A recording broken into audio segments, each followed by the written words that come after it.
Alors, je voudrais parler du cinéma et de l'invention du cinéma et ses effets sur la question des femmes et la question du racisme et des Noirs.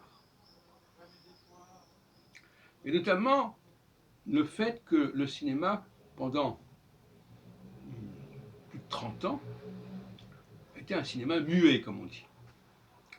Et donc, non verbal, en quelque sorte.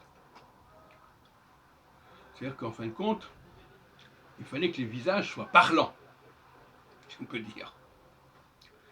Et si l'on admet la thèse, qui est la mienne, que selon la race, on n'a pas la même lisibilité du visage, que le visage n'est pas expressif de la même manière, qu'il y a des visages qui sont moins lisibles que d'autres, qui font passer moins de choses que d'autres, il y a une question qui se pose à ce niveau-là.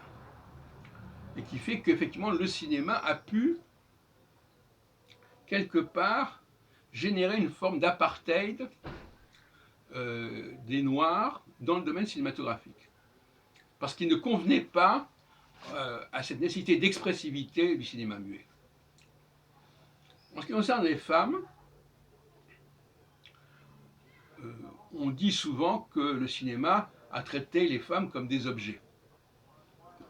Donc effectivement, parallèlement au développement des revendications féminines, le droit de vote, etc., il y avait un cinéma qui se servait de la femme d'une manière qui était quand même assez problématique quelque part.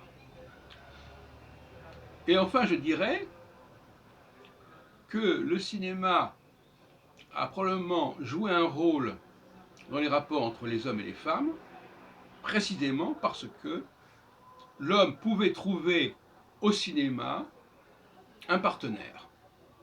Si effectivement on est dans le non-verbal avec le cinéma, eh bien, aller voir un film où il y a des femmes qui ont quelque chose à exprimer, mais pas exprimer par la parole, mais par leur corps, par leur présence, eh bien, dans un certain nombre de cas, ça peut se substituer à la recherche d'un partenaire physique en live. Donc le cinéma a certainement permis aux hommes de prendre de l'indépendance par rapport aux femmes, paradoxalement.